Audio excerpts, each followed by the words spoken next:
Young and Restless next week. Audra's fiery meltdown and Noah's shocking bust exposed. Alright, let's start with Audra Charles, aka Audra Cortez, now that we found out she changed her name. She gets upsetting news from Holden Novak, Nathan Owens, fresh off his return from Los Angeles. At the end of the week we're in now, he and Claire Grace Newman, Haley Aaron, have come back to Genoa City, and Holden and Claire run into Kyle Abbott, Michael Mealer, at Crimson Lights. And it's good timing because Kyle was actually about to hop a plane back to LA to try and be with Claire.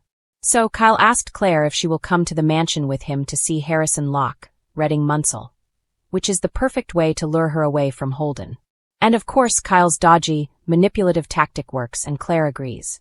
When Kyle gets Claire to the Abbott mansion, well of course Kyle starts grilling Claire about whether she's with Holden now.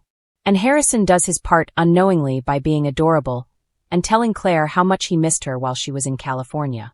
Claire tells her love life is not his business because they're not together anymore. And Claire gets even more annoyed when Kyle says he hates seeing her with Holden and that the guy's no good for her, yada yada. Audra's shady past with Holden comes back to haunt her on YNR. Meanwhile, over at the GCAC, Holden runs into Audra and drops a bombshell. So Holden tells Audra that he told Claire about the shady stolen check incident from their past. Audra freaks out and wants to know if Holden was telling this story to make himself look good and to make her look bad.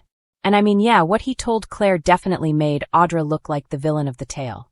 And it sure seemed like Holden was coming completely clean and being honest with Claire. However, that shady story, it turns out, might have been the tip of the iceberg because Holden insists to Audra that he's actually protecting her. But she doesn't believe Holden and instead, Audra thinks Holden wants to hurt her and just gave Claire some ammo to use against her because Audra knows that Claire hates her.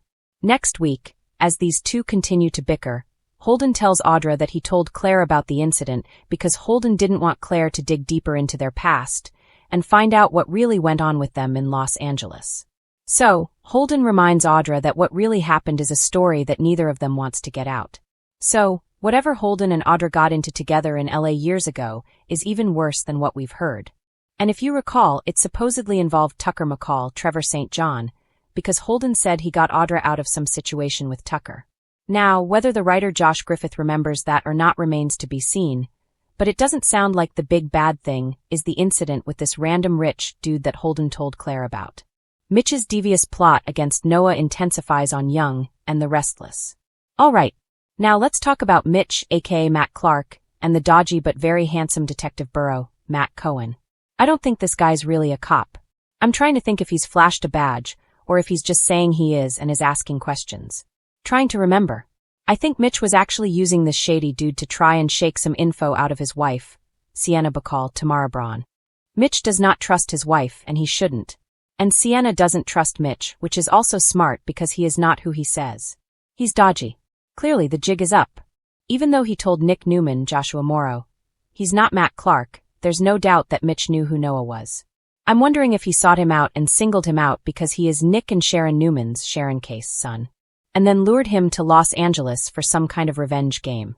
But I don't think Matt counted on his wife Sienna falling into this fling with Noah. So next week, Mitch tells Detective Burrow to get rid of the guard posted at Noah's hospital room. So, it's looking like Mitch either tried to kill Noah himself or had someone else do it for him. And now he wants Burrow to help finish the job. At the very least, Mitch wants Burrow to get the guard out of the way so Mitch could go in and finish off Noah himself. Or maybe he wants Burrow to do it. So maybe Mitch initially targeted Noah because he's Sharon's son.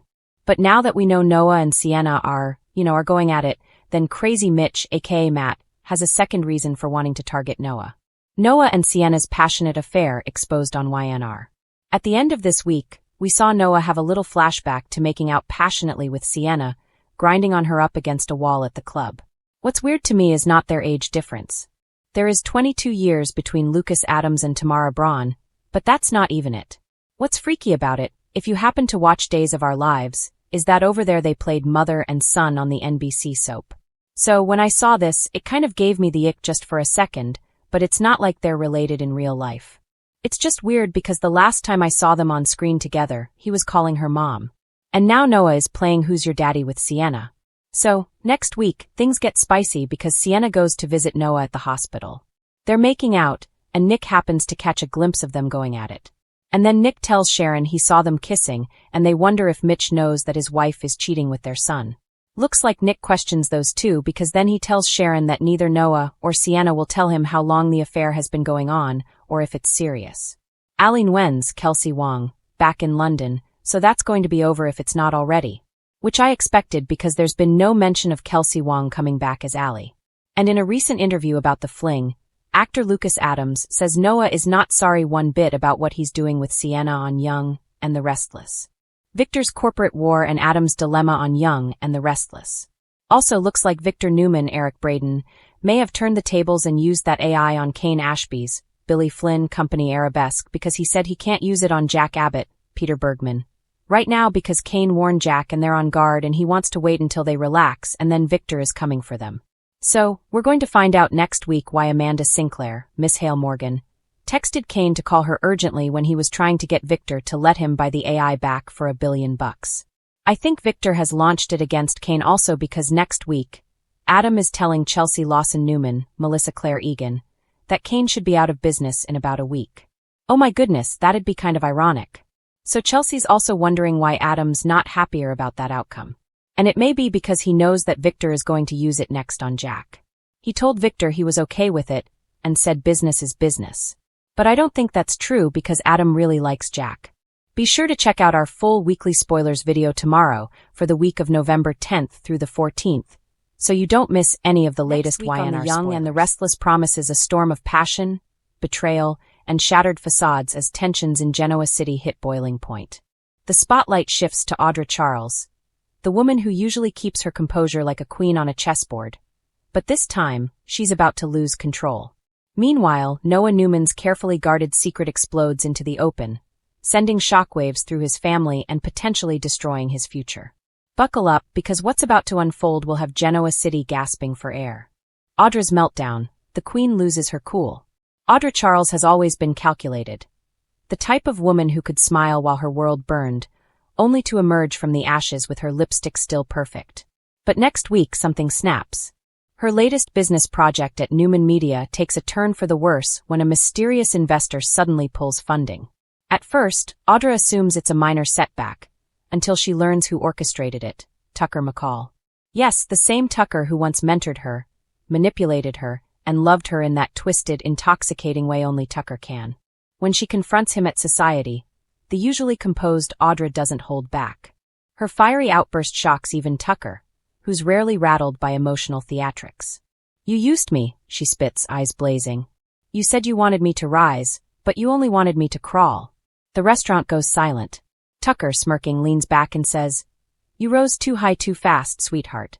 Sometimes you have to be reminded where you came from. That's when Audra loses it completely.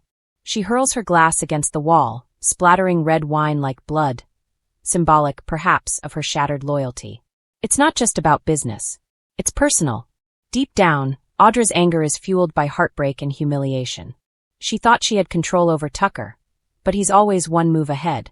This meltdown marks a major shift in her storyline. Audra is done playing the side piece, the manipulator, or the pawn. She's ready to be the queen. Noah's dark secret finally blows up. While Audra's temper explodes, Noah Newman faces a very different kind of crisis. One that's been years in the making. For months, he's been the quiet Newman working overseas, staying out of the family chaos. But next week, the truth about why he's really back in Genoa City will stun everyone. Sharon receives a call from London that leaves her visibly shaken. She immediately calls Nick and says, You need to get to Crimson Lights. It's about Noah. Moments later, Noah arrives, looking pale and defensive. Nick demands answers, but Noah can barely speak. Finally, Sharon blurts it out. Noah has been arrested overseas for art fraud. Apparently, while running his gallery in London, Noah became entangled with a group of high-end art investors who were selling counterfeit paintings. Though Noah claims he didn't know, the evidence says otherwise. His signature is on multiple forged authentication documents. Mom, I didn't do this, he insists, tears welling in his eyes. They used me as the fall guy. I was just trying to keep the gallery afloat. But the damage is done.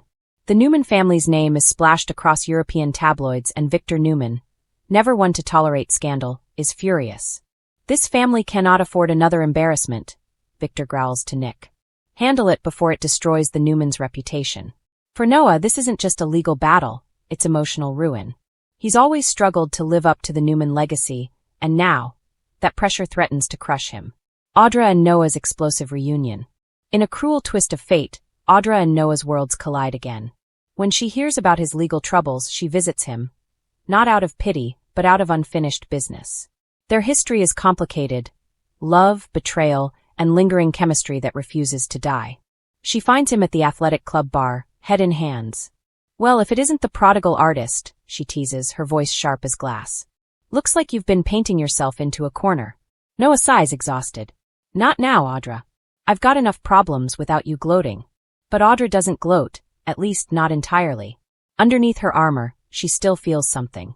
For a brief, unguarded moment, her anger melts into sympathy. "You think I like seeing you like this?" she says quietly. "We both got burned, Noah. Tucker played me.